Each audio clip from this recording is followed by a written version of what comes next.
Now let us see what is AWS or Amazon Web Services. Both are same. Amazon Web Services is the subsidiary of Amazon.com, which is one of the leading e-commerce service provider. AWS was entered into the market in the year 2006. By that time, no other vendor was there who is providing cloud services. So AWS was the early bird to this sector. Using AWS, we can host and operate files on a data center over the internet.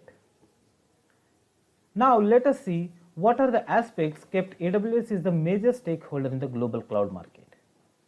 One is its micro billing system.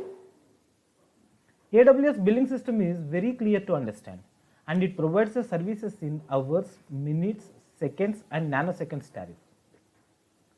And the second reason is no pre-agreement is required. AWS never asks you for a pre-agreement. During the account creation, AWS doesn't ask you for any commitment or agreement. We can use most of its services freely for 1 year from the date of registration. So we can get good scope to understand the concepts. AWS clearly mentions in the console that what are the services are free and for how long. And the next reason is its vast range of services. AWS offers 165 fully featured services, including over 40 services that are not available anywhere else. And the next reason is its huge count of regions. AWS has 22 geographical regions across the world which contains 69 availability zones. Soon AWS is going to add another 3 regions in Cape Town, Jakarta and Milan with 9 availability zones.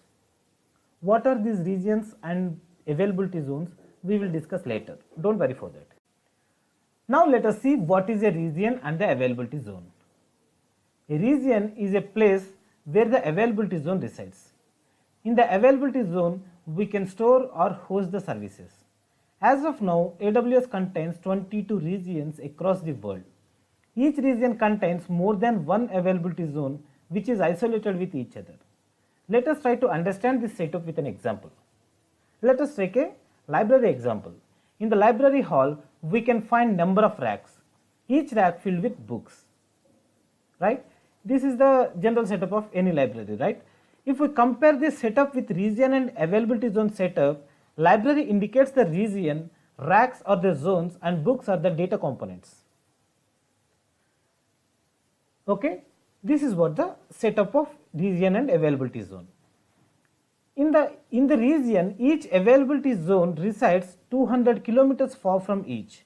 To prevent the data from the natural disasters, users can choose the regions which is geographically the nearest one to them to access the data with high performance. Now we will see how to register the AWS account. To register the AWS account, go to www.aws.amazon.com by console page. In this page, you can find one button, create an AWS account. Click on that button. You will be redirected to the registration page.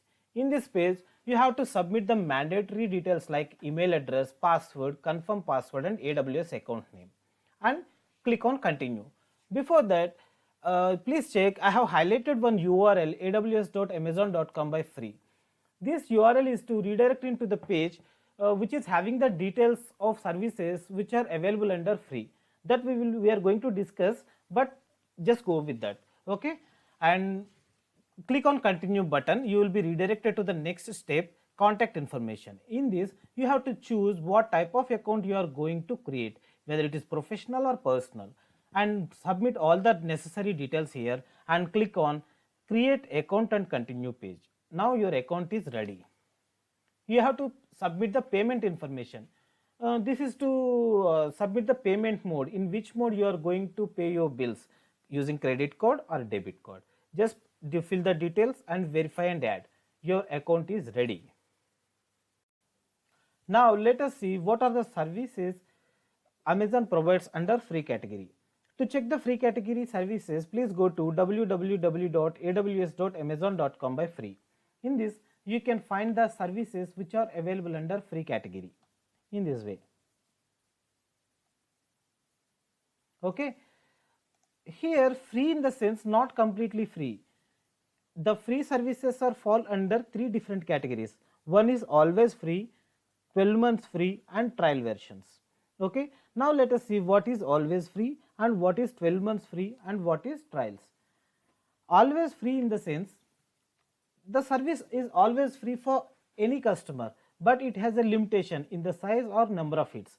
Like DynamoDB is there, it is 25 GB free for any user, and Amazon Lambda is there. This is 1 million hits are free for this service. Okay, that is lifetime free. And next one is 12 months free, in the sense from the date of registration it is free for 12 months. Okay, EC2 service falls under this category. And the next one is S3 bucket. This is up to 5 GB, this is free for 12 months. And the service which falls under trials category is Amazon SageMaker. This is free for a short time, just to test and register the service. For that it is free, and after that this is chargeable. Okay folks, this is what the Amazon Web Service introduction. Okay, in the next video let us log into console and see what are the services are there and what are the regions are there and how to start with Amazon Web Services and how to set the alarm. These all are the details we will see in the next video. Thanks for listening. This is Nag Srinivasa signing off.